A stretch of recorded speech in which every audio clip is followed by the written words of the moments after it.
Olá, este é o Poder Entrevista. Eu sou Guilherme Valtenberg e vou entrevistar o deputado federal Roberto Lucena, do Podemos de São Paulo. Lucena tem 55 anos e está no seu terceiro mandato. Foi secretário do Turismo de São Paulo na gestão de Geraldo Alckmin. Além disso, é pastor da igreja O Brasil para Cristo. Deputado, muito obrigado pela entrevista. Obrigado, Guilherme. Um prazer estar com você e conversar com os nossos amigos. Agradeço também a todos os webespectadores que assistem a este programa. Essa entrevista está sendo gravada no estúdio do Poder 360, em Brasília, em 4 de janeiro de 2022. E para ficar sempre bem informado, inscreva-se no canal do Poder 360, ative as notificações e não perca nenhuma informação relevante. E eu começo essa entrevista perguntando: deputados evangélicos têm uma importância muito grande nas eleições de 2022. Em 2018 eles estiveram com o presidente Jair Bolsonaro. Como é que vai ser em 2022? Os evangélicos, eles são majoritariamente conservadores, eles têm compromisso com uma agenda, e o que os identificou com as propostas de Jair Bolsonaro em 2018 foi os compromissos que ele assumiu publicamente, assumiu com a sociedade em relação a essa agenda. Então, hoje, os evangélicos no Brasil representam aproximadamente 30% da população brasileira. Nós estamos falando de mais de 60 milhões de brasileiros. Realmente é um peso significativo que deve, na eleição de 2022, ter um peso relevante, um peso importante. Outros candidatos também têm alguma relação com os evangélicos. O Sérgio Moro, que deve sair candidato pelo seu partido, o João Dória, que também tenta alguma interlocução, e também o ex-presidente Lula, que teve bastante interlocução com diversos grupos durante o seu mandato. Desses todos, quem que os evangélicos, enquanto grupo, tendem a preferir? Veja, os evangélicos eles não caminham em bloco, eles não apoiarão em bloco e nem institucionalmente nenhum candidato. Agora, eu repito, essa identificação com a agenda conservadora, sem dúvida, faz com que majoritariamente os evangélicos estejam mais próximos à proposta do presidente Jair Bolsonaro. Agora, claro que cada um dos outros projetos representados pelos nomes que você colocou dialoga com alguma parcela deste movimento, desse segmento evangélico. O candidato Dr. Sérgio Moro está iniciando agora a sua apresentação ao mundo evangélico. Na verdade, ele ainda não falou sobre essa agenda, não assumiu publicamente compromissos, não disse ainda publicamente o que pensa. Eu imagino que isso deverá acontecer nos próximos dias. A impressão que eu tenho é de que, majoritariamente, não institucionalmente, mas os evangélicos, eles, por identificação com essa agenda conservadora, devem caminhar com Bolsonaro.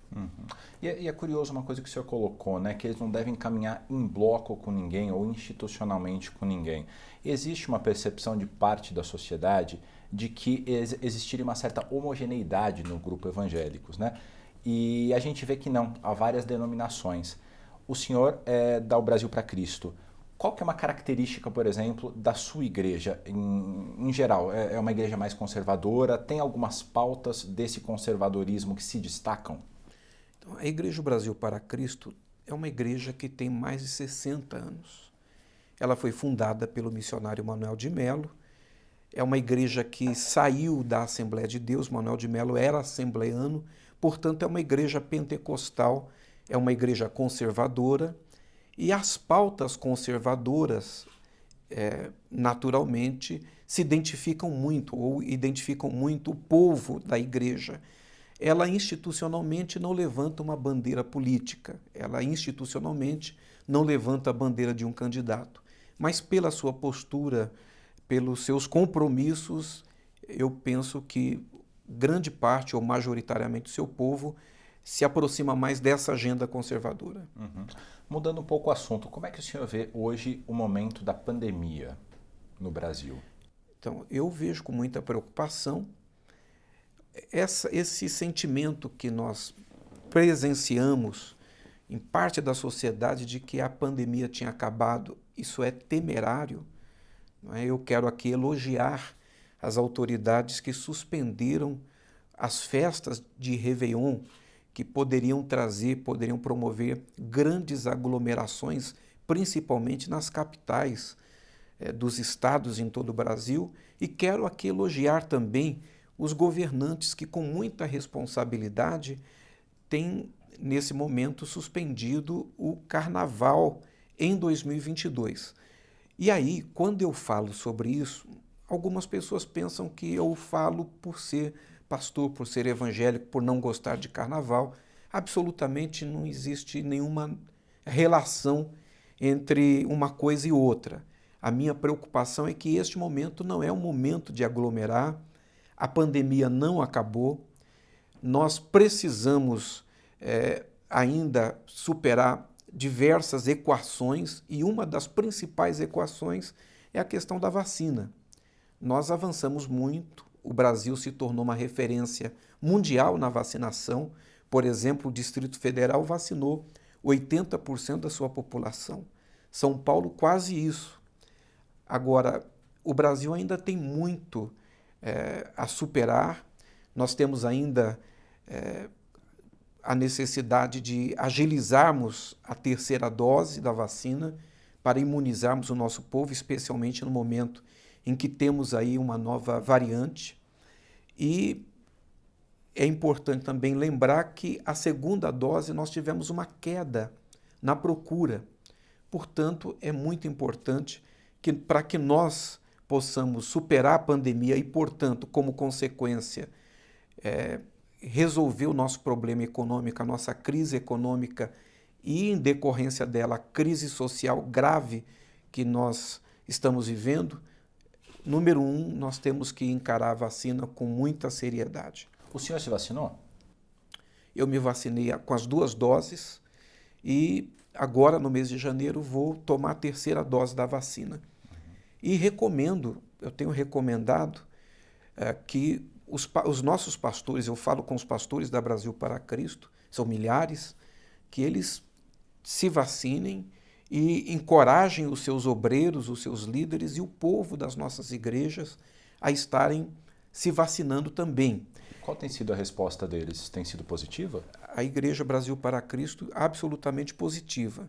E entendo que todas as outras igrejas, e não apenas as igrejas evangélicas, os líderes religiosos, eles neste momento precisam levar muita conscientização para o seu povo, por amor ao seu povo, e incentivá-los a que se imunizem, a que todos nós nos cuidemos, porque são quase 620 mil mortes. Quase 620 mil mortes no Brasil. Nós não precisamos ter, e agora diante de uma nova variante, nós não precisamos ter um novo surto, nós não precisamos ter um rebote. Nós podemos chorar e lamentar as mortes e a perda desses entes queridos, mas podemos preservar e proteger aqueles que estão ao nosso redor. O senhor mencionou que o Brasil foi bem na vacinação e, de fato, a América do Sul terminou o ano passado, de 2021, como o continente que percentualmente mais vacinou no mundo. Existe uma aceitação ampla à vacina na nossa região. Mas, por outro lado, a gente teve o presidente Jair Bolsonaro, que foi atrás das vacinas, o governo dele, mas ele pregando de maneira bastante dúbia e às vezes contrária à vacinação. Como é que o senhor interpreta esse movimento dele? Qual que é o valor político dessa fala para ele? Então, é uma decisão pessoal do presidente. Eu como pastor que sou e como líder que sou, eu entendo desde sempre o valor do exemplo, né? O poder do exemplo. Eu entendo que o presidente Bolsonaro deveria ter se vacinado. Aliás, para mim, se eu pudesse aconselhá-lo, ele teria sido o primeiro brasileiro a ser vacinado. Teria pego aqui o nosso FAB, teria descido em São Paulo e teria sido o primeiro brasileiro a dar o braço, porque, sem dúvida, o seu exemplo estaria estimulando a sociedade, estimulando aqueles que têm dúvida, inclusive dúvidas em relação à própria vacina, a também se imunizarem. Esse espetáculo que o Brasil deu, esse show que o Brasil deu de vacinação, poderia ter sido muito melhor. Nós poderíamos ter alcançado esses índices há muito tempo atrás, há meses atrás, se nós tivéssemos tido essa postura do nosso líder maior. Por outro lado, o governo deu um show. Em dezembro de 2019, né, 2020, dezembro de 2020, nós tivemos o primeiro vacinado no mundo. Nós não tínhamos ainda aqui no Brasil aprovado pela Anvisa uma vacina. Assim que a Anvisa aprovou inicialmente 2 vacinas, o governo foi atrás e onde tinha no mundo, o governo trouxe. Mais de 300 milhões de doses de vacinas foram colocadas à disposição da população. Ninguém deixou de tomar vacina por falta de vacina. Então, é um paradoxo. Ou seja, se o presidente tivesse se vacinado, se ele tivesse um discurso mais pró-vacinação, o senhor avalia que a gente poderia ter vacinado mais rápido e mais pessoas teriam se vacinado? Eu tenho certeza que sim. Inclusive, nós já teríamos agora a 3ª dose, nós já teríamos vacinado toda a população brasileira. Eu teria feito esse apelo, e ainda faço, ao presidente Jair Bolsonaro para que ele se vacine, porque é o nosso grande líder, é o líder maior desse país, e sem dúvida o seu exemplo pode ajudar a salvar a vida de muitas pessoas. Falando do presidente ainda, o senhor é um apoiador do governo dele, tem uma proximidade com ele.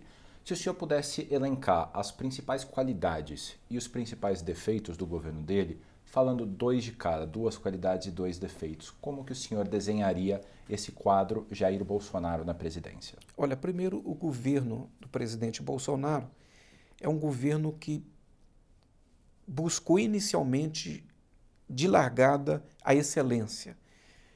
E a excelência no quê? No serviço público, em identificar os melhores quadros para compor um ministério técnico bem formado e, a partir daí, começar as reformas que o Brasil precisaria que fossem feitas. No primeiro ano, a primeira reforma, que foi a reforma da Previdência, logrou absoluto êxito, mas ela sozinha não resolve o nosso problema. Não fosse o advento da pandemia, nós teríamos avançado já para a reforma administrativa, para a reforma tributária e, portanto, nós estaríamos numa outra situação, numa outra condição.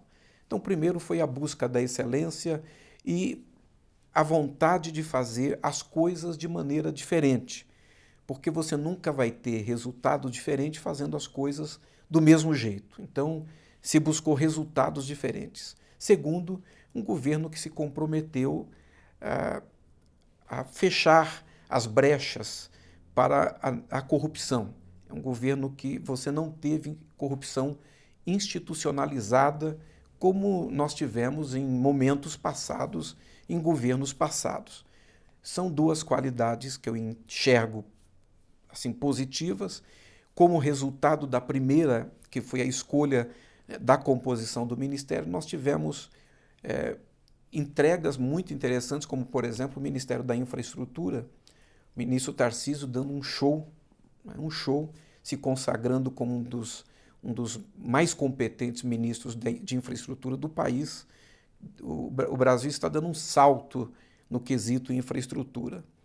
Nós tivemos também o próprio Ministério da Economia, nós tivemos decisões acertadas, decisões muito positivas, que não fosse a pandemia, como eu disse há pouco, teriam colocado o Brasil num outro patamar, e não fossem essas medidas que foram adotadas, nós poderíamos estar piores do que nós estamos. Agora, entendo que também, por outro lado, um governo tão técnico, ele demorou para poder pegar o jeito, ele demorou para poder conseguir se mobilizar. Porque não tem como, o diálogo com a sociedade é político, o diálogo com o Congresso Nacional também é político. Mas no meio do caminho o governo foi acertando essa rebarba.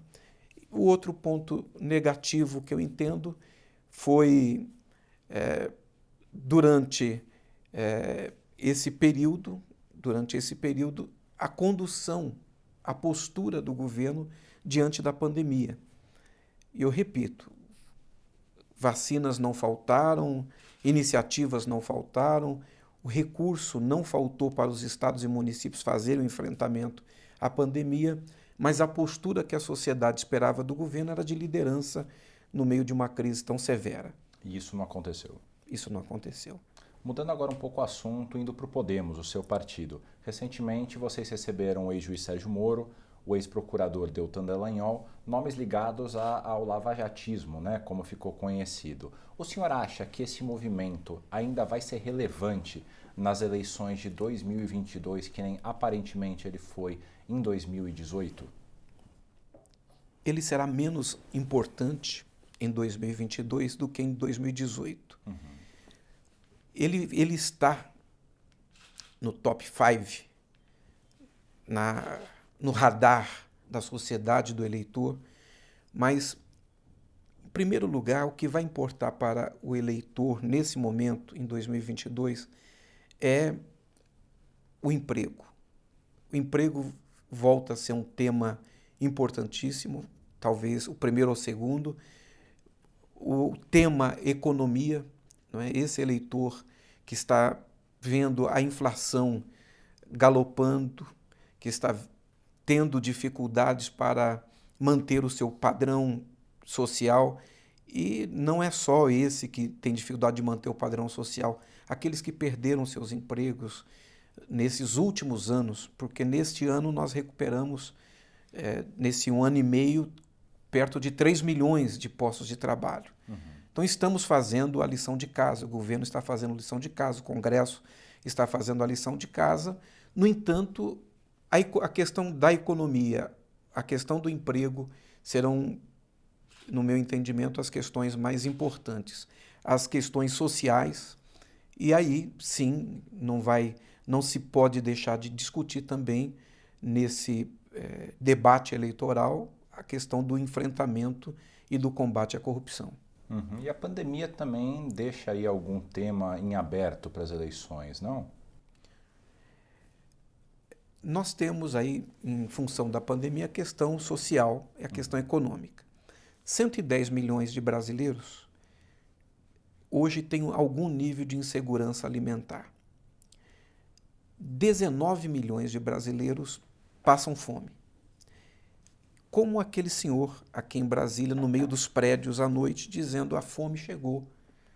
19 milhões daquele senhor brasileiros estão passando fome.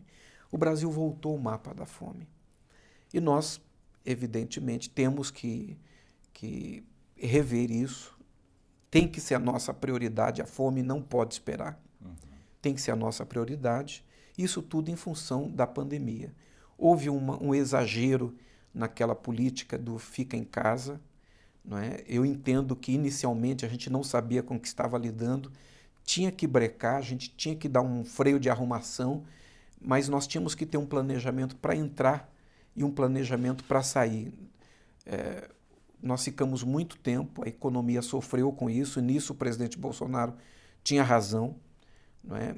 Em muitas cidades, os governadores e prefeitos exerceram poder de polícia. Nós vimos trabalhadores sendo arrastados, mulheres sendo arrastadas de maneira violenta. Então nós temos muito que corrigir, a pandemia deixa um rastro de dificuldades que eu tenho esperança de que nós possamos já começar a superar esse ano, mas por isso esses temas da economia, o tema do trabalho, os temas sociais, eles vêm antes do que o da corrupção nesse ano. E uma coisa curiosa, falando ainda das eleições, houve um aumento brutal no fundo eleitoral nesse ano, né? Foi aprovado no fim do ano passado. O senhor votou contra, o seu partido votou majoritariamente contra, se não me engano 100% dos partidários votaram contra esse novo fundo. Queria a tua opinião, como é que o senhor avalia a aprovação de um fundo tão alto num ano de tamanha crise econômica que o país enfrenta? Guilherme, um tapa na cara da sociedade, um escárnio. É um escárnio. Eu tenho um projeto de lei que defende, inclusive, a extinção do fundo partidário. Porque não é só o fundo eleitoral, são dois fundos. Uhum. Fundo eleitoral, que financia o processo eleitoral, e o fundo partidário, que financia os partidos. Então, você e eu, e todos nós, com os nossos impostos, nós financiamos todos os partidos políticos, mesmo aqueles que não nos representam, não representam a nossa visão de mundo, não representam a nossa compreensão de vida. Eu entendo que isso é antidemocrático, isso não é correto. Por isso, eu entendo que os partidos políticos eles devem ser financiados com a contribuição voluntária dos seus filiados. Ponto final. Assim como acontece hoje com os sindicatos, assim como acontece com as igrejas, os partidos políticos devem ser patrocinados e financiados pelos seus filiados. Segundo, em relação ao fundo eleitoral, você salta de 2,6, 2,7 para, no final ficou quase 5, 4,7, 4,8 bi. No momento em que nós ainda temos uma pandemia, temos um problema grave social, temos gente passando fome, e nós simplesmente, o Congresso Nacional aprova esse absurdo. Por isso, eu e o nosso partido, nós votamos contra, militamos contra e lamento, né? É um daqueles dias que a gente volta para casa assim, arrasado, com vergonha do que aconteceu, porque foi um escárnio contra a sociedade. Uhum. Um outro projeto polêmico que o senhor tem se posicionado a respeito é a legalização dos jogos de azar, que está prestes a ser votada na Câmara. Recentemente a gente entrevistou aqui o deputado Herculano Passos, que defende bastante o tema, e ele falou que ele não conseguiu encontrar bons argumentos dos evangélicos que são contrários a essa legalização. Queria que o senhor trouxesse os seus argumentos. Tá. As pessoas, os parlamentares, que encontram nessa perspectiva da tese evangélica para rechaçar as opiniões contrárias, fazem isso para desqualificar os nossos argumentos. Em nenhum momento eu adoro o meu colega de bancada, o Herculano Passos, meu amigo e irmão. E eu fui à tribuna, fui um dos últimos a discursar, já 11h30 da noite, já nas discussões em relação à legalização dos jogos de azar. A questão não passa por uma questão de fé, uma questão dogmática, não passa por uma questão conservadora. Primeira questão, Guilherme, primeira questão, qual é o ganho do jogo? O ganho do jogo é o lucro. Uhum. O lucro é privado. Agora, o custo é social.